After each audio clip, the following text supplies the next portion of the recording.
My name is Doris, and I am Little Bird Products. Thank you for joining me today. My topic for this week is my ruched and ruffled aprons. And I've been thinking for a while about doing a little tutorial on how to make one of my ruched and ruffled aprons. They are a full apron. That means it has a bodice and it has a skirt. It has 3-tiered ruffles. It has a little overskirt over the top of it, and they're all in complementary fabrics. It has a lining. The bodice is lined. It has a little ruching in the front and a vintage button.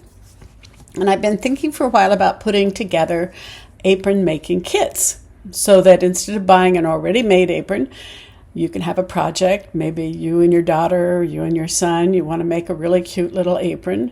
They make great gifts. I have a theory about aprons. So I started out, when I started out sewing for craft fairs and things, I made aprons and pillows. Those are most people start with those. They're simpler sewing projects. Of course, I have to make it a little more difficult, with the ruffles and the ruching and the layering and those kind of things, because, if you're going to take the time to make an apron, you might as well make it really cute. And I have this theory about aprons, this little story I tell, because I don't really make many aprons anymore. An apron, my analogy is an apron is like a refrigerator. You have 2 refrigerators usually. You'll have a refrigerator in the house. That's your nice refrigerator. And you keep it up and it looks good and it's a part of your kitchen. Then you have a second refrigerator, and usually it's an old one, it's a banger, it's a beat up, and it's out in the garage, and that's what you keep the drinks and the ice cream and everything else in. Well, my analogy is aprons are like that. You have 2 aprons. You have one apron, if you have one, that you put on when company's coming, or you have it on at holiday times, or you might have a special holiday apron. And then you have your work apron. That's like your garage refrigerator. It's your apron. It could be your grandma's. It could be your mom's. It could be something you picked up. It could be a towel that you tie around your waist. It's when you're really baking and you're doing some serious cooking. You're stirring that tomato sauce that pops all over, and you don't care. You don't want to get it on your clothes, so you don't care if you get it on that apron because that's your work apron. So that's why aprons don't really sell that well for me at craft fairs, because, most people, they're going to pick up their apron someplace whether they paid a lot for it because it's a real fancy apron. Somebody might have gifted it to them. Or they buy that towel, or they buy that, inexpensive apron, or they have a hand-me-down apron. So basically, once you have those 2 aprons, you're really not often going to buy anymore, unless somebody makes a special one for you and gives it to you. So that was my idea behind making these apron kits, because I had a lot of aprons, my ruched and ruffled aprons, already cut out with some beautiful cotton fabric. My first offerings are probably going to be for either my Paris aprons or my chicken aprons, because we all know I love chickens and roosters. Now, the kit would include a list of what's going to be in it. And basically, with the kit, you would have 4 ties. 2 neckties. The neckties go down the side and trim the bodice too, and 2 waist ties. You would have a bodice and its lining, and then there's also, on my ruched apron, there's a bodice trim on the top that gets ruched together. And then I'm going to put in a choice of 3 or 4 vintage buttons that you can choose to put on there to decorate it. And I usually put a vintage button right in the middle. And then sometimes I'll make a shabby flower pin and put a button in that. But I'll put an extra vintage button in the kit. And then you'll have the bodice. The bodice will be the bodice itself, and then also the bodice lining.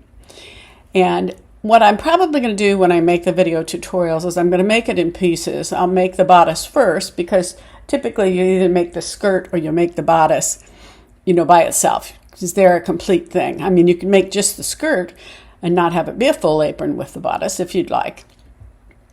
So I'm also going to include in the kit, I'll include the lining. That's where you put your 3 ruffles that I'm going to include in the kit. There'll be the pieces to make the ruffles, and I'll have the instructions in the video how to ruffle them, how to gather them. And then you will have the overskirt, and that goes over the top.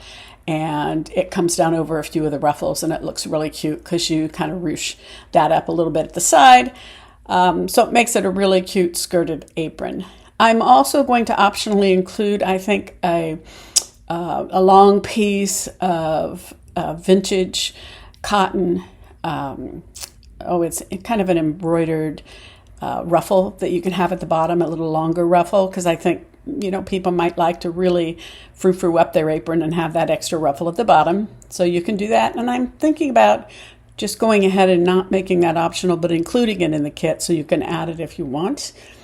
And let's see, some of the other things. I also will include in there a couple of pieces of iron-on interfacing, because you will want to interface your waistband. I'll also have a waistband in there. And then that piece that you put on top of the bodice that gets ruched, it's nice to have a little interfacing in that. So you have something that stands up a little bit and holds the apron together a little better, makes it a little more fitted. So I'll include that in the kit. Excuse me. And I'm going to include 2 pockets along with their lining, and then I'll include a couple of pieces of optional trim, the rickrack and probably some bias binding that you could put at the top of that pocket, so that you'll have a couple of options for how you could trim it. So I'll have a few little extras in there, and then in the video I'll include instructions for how to make that. I might do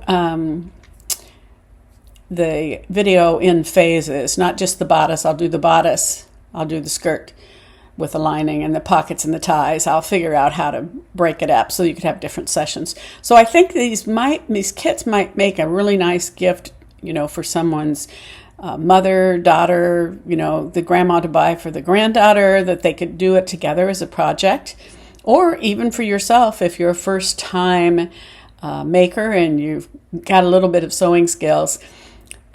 This might be something to have for a project that you would enjoy. It will take a little time to make. If you're an experienced sewist, it'll only take you half a day because everything's all cut out for you. But if you're making it together, it might be a 2-day project. Or if you want to string it out, you could make it a week. But, I'm going to try to break the video up, like I said again, to do it in phases so that you can do things like the apron ties and the straps and the turning them and then pressing them and top stitching them. There's just different steps that you do along the way. And there's a lot of YouTube videos that you can find that teach you how to do the gathering and all of that kind of stuff. So I won't spend a lot of time on that, but I will show it, for what you need to do and then how you do it and how you put it together. So I'm going to get that video together. I also, up here, I'll show you some examples of what these ruched and ruffled aprons look like, some ones that I've made over the years, so that you get a feel for that. And then let me know if you're interested in that and other fabrics that you would like to see me make them in. What I'll do also here is I'll show you a few of the fabrics that I already have cut out and I'm going to put together in the kits.